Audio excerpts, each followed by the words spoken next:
Oh, that's nice.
For everybody remote, I think they're working on the sound.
Required to be stupid. Thank you very much, council. Appreciate your moment. Thank you.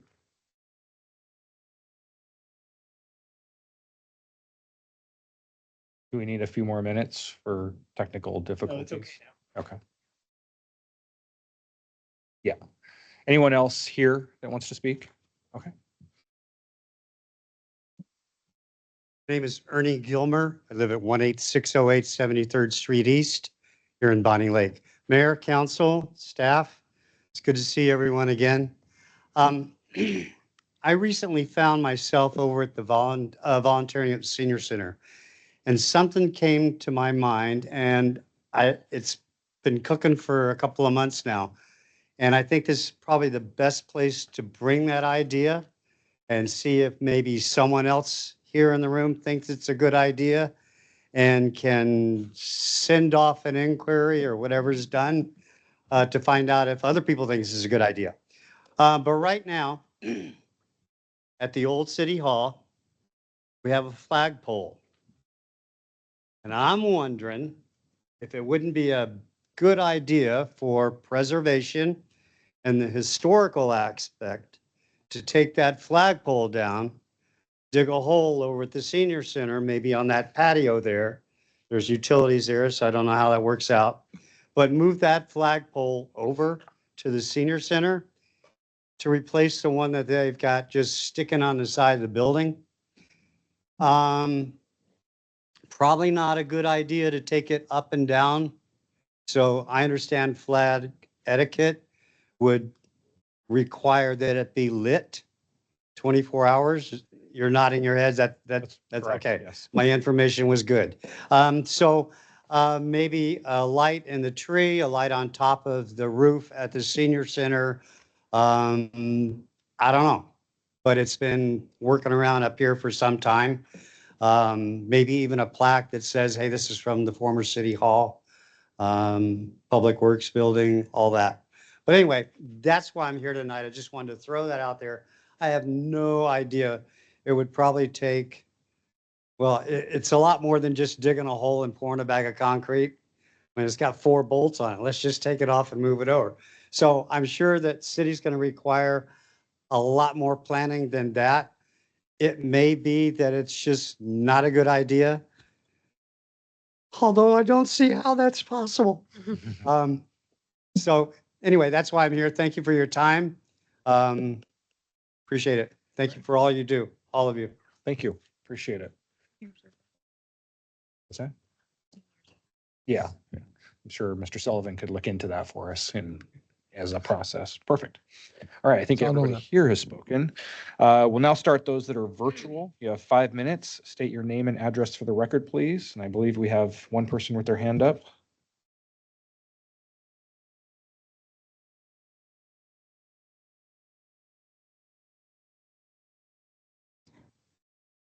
The remote guest that has the hand up, if you would like to speak, you will have to unmute on your end, and then you can go ahead and please state your name and address for us.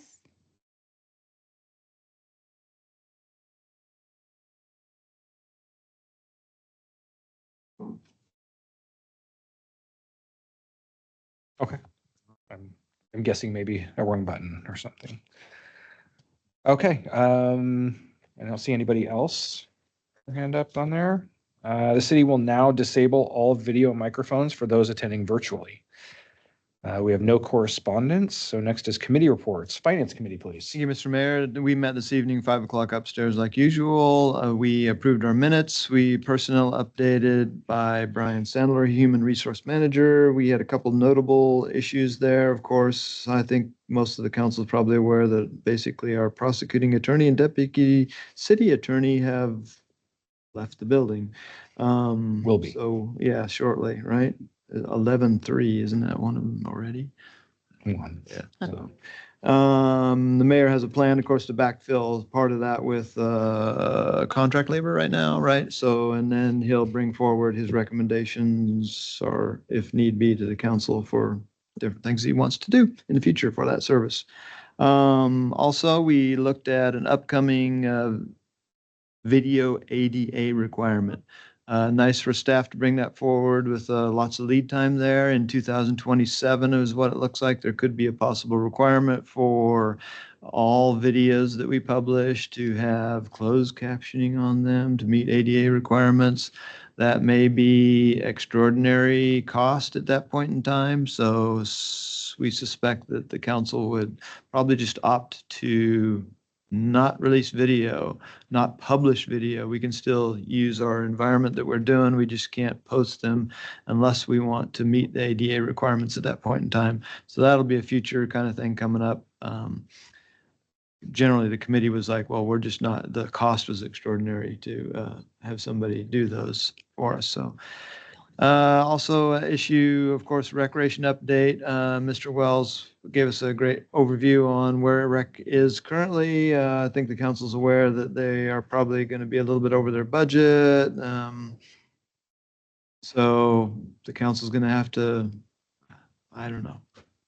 Anyways, and then we moved on to credit card fees. And that, working with administration, there are several types of credit card fees available that is being used today, right? So if you do utility online today, you pay with your credit card, the utility, whatever the service is being, is charging that credit card fee to allow the customer to do that. So if you're using like a credit card on your utilities, there's a fee on top of that the city is paying. Most of the council saying that my aware is that we want those fees to be charged by the user. So there's the utility fees are kind of a separate little entity that is going to take a lot of work to do, and we're kind of dealing with how to do that, and a recommendation will come forward on that in the future because that's involved with accounting changes to software and a bunch of things in there. However, there are some other fees such as permits and rentals and different things that the fee could be tacked on easily today.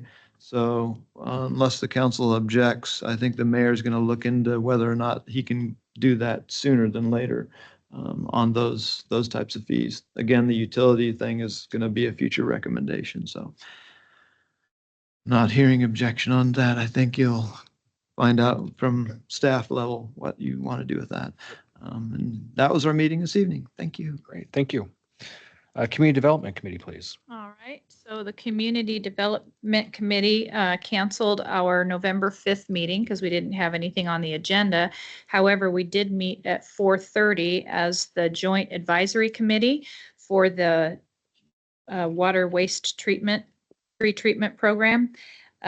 So our meeting was at 4:30. That's going to be our quarterly meeting that the CDC meets with Sumner Council as well as the directors from the Sumner Water Treatment Plant. We discussed, we reviewed our minutes from previous meetings. We discussed future meetings on what the themes were going to be, would be year reviews, annual reports, budget, and then look ahead to the next year. So that is what we did this time. And then we discussed pre-treatment program implementation dates, which will be sometime next year. The look ahead, the projects are for the water waste treatment facility projects, biosolids modernization, and security system updates. And then the next item was to create the dates that we would be meeting in 2025. So our first meeting in 2025 will be January 7th, which is a Tuesday, and we'll meet at 4:30. Then we will have our CDC meeting after. And then we had open discussion and we adjourned our meeting. Thank you. Public Safety Committee, please. Yes, hello, everyone. We met upstairs today. Our next meeting is going to be December 10th at 3:45 on the second floor. East Pierce Fire and Rescue reported that they will be adopting their 2025 budget here coming up, also with the hopes that we will be occupying Station 111 in December. And then after that, Lake Taps, and then after that, Tahale. Their station in Prairie Ridge is being bid on right now. They are onboarding a second mechanic. Apparently, there was one mechanic, and they've got another one. One of their reserve ladder trucks was struck by a vehicle and was considered to be totaled. And so apparently it takes 4 to 6 years to replace one. So anyway, luckily it was a reserve truck, but still they're working on that. Then we had a report from the Bonnie Lake Police Department. Best thing that we talked about is they've been listening to a lot of the complaints from citizens in regards to speeding and just, people just driving a certain way kind of all over the place. And because our staffing is at a normal level right now, starting in January, they're hoping to do some more traffic enforcement and having designated traffic officers, like one per shift, as long as, they're meeting minimums, to have somebody enforce that. So be looking out for that in January. The prosecutor mentioned that on November 18th at 2:30 p.m. is the next community court graduation, which everyone is welcome to attend. And then Code Enforcement gave us their quarterly report. They had 31 closed cases, 35 new cases. 135 cases are currently open. We have $38,000 in outstanding civil penalties currently. And we did just receive a $20,000 settlement from an illicit discharge case, which is where someone was illegally dumping sediment into a stormwater area. Let's see, emergency management. Regine Creel had talked about that they recently did, I guess it was like a drill, where they did a continuity of government plan where they were working through scenarios and seeing maybe where they can identify some improvement or holes. And so that was really interesting. And then just putting this on your radar, because this is going to be coming up on an upcoming consent agenda, is with the courts, there's 3 cameras that were recently approved through a grant. And this is going to be installed for the security of jurors and staff during court proceedings, as well as meetings that occur downstairs. And actually, I didn't even know this, but when they're meeting, even with some of the community court people, they're just kind of meeting out here. So anyway, we're just looking for some more eyeballs on them. Not eyeballs, but really cameras, but using those.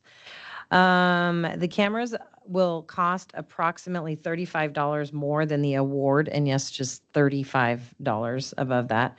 And there is going to be a $33 per month charge for maintenance of it, which will come out of the facilities budget, which Jason Sullivan has already looked into that, and it's looking pretty good. So the cameras record no audio, it's just video. And so, yeah, this is going to be coming up. One of the cameras is going to be right outside here where this kind of juror room is, but it's on the outside.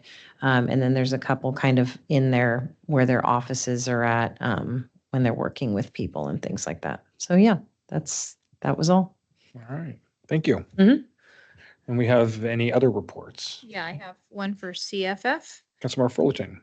So I did attend the Communities for Families meeting on Thursday, November 7th at 3 p.m. The upcoming events for the community services are the Community Big Give. That's going to be Saturday, November 23rd.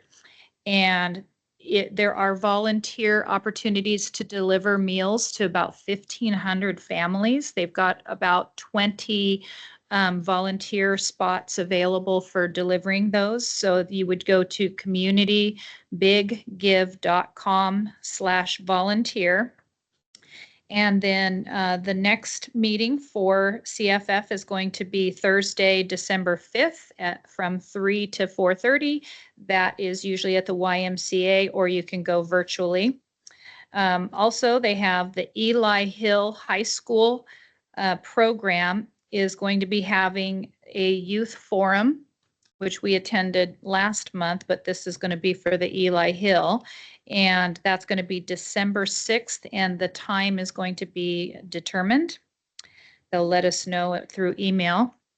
Prairie Ridge Community Coalition is looking for volunteers to help with their holiday fair. This is a true holiday fair. It is not just Christmas. It's going to have all the different religions that are within our communities, all the different beliefs, and they will have a Santa there.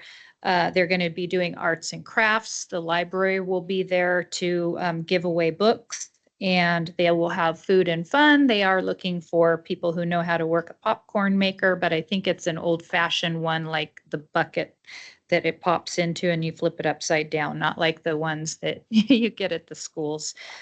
Anyway, so that is going to be December 8th from 1:30 to 4:30 for the volunteers, and they'll open the doors at 2. High school, Sumner High School is having their community dinner, which is going to be Saturday, December 14th from noon to 2. And then there are also volunteer opportunities for Toys for Kids program. I didn't get any contact information, so you're going to have to contact the school counselor. That is going to start on December 14th. So if you want to volunteer for any of those opportunities for the Toys for Kids, then you'll have to contact the high school counselor. And then the meeting was adjourned. Great, thank you. Any other reports? Okay. Now we have the consent agenda. Is there a motion to adopt the consent agenda? So moved. Second. Motion and a second. All those in favor of adopting the consent agenda, say aye. Aye. Those opposed? Very good. We have no full council issues, no executive sessions, so seeing no more business, we are adjourned. Thank you, everyone. Elvis.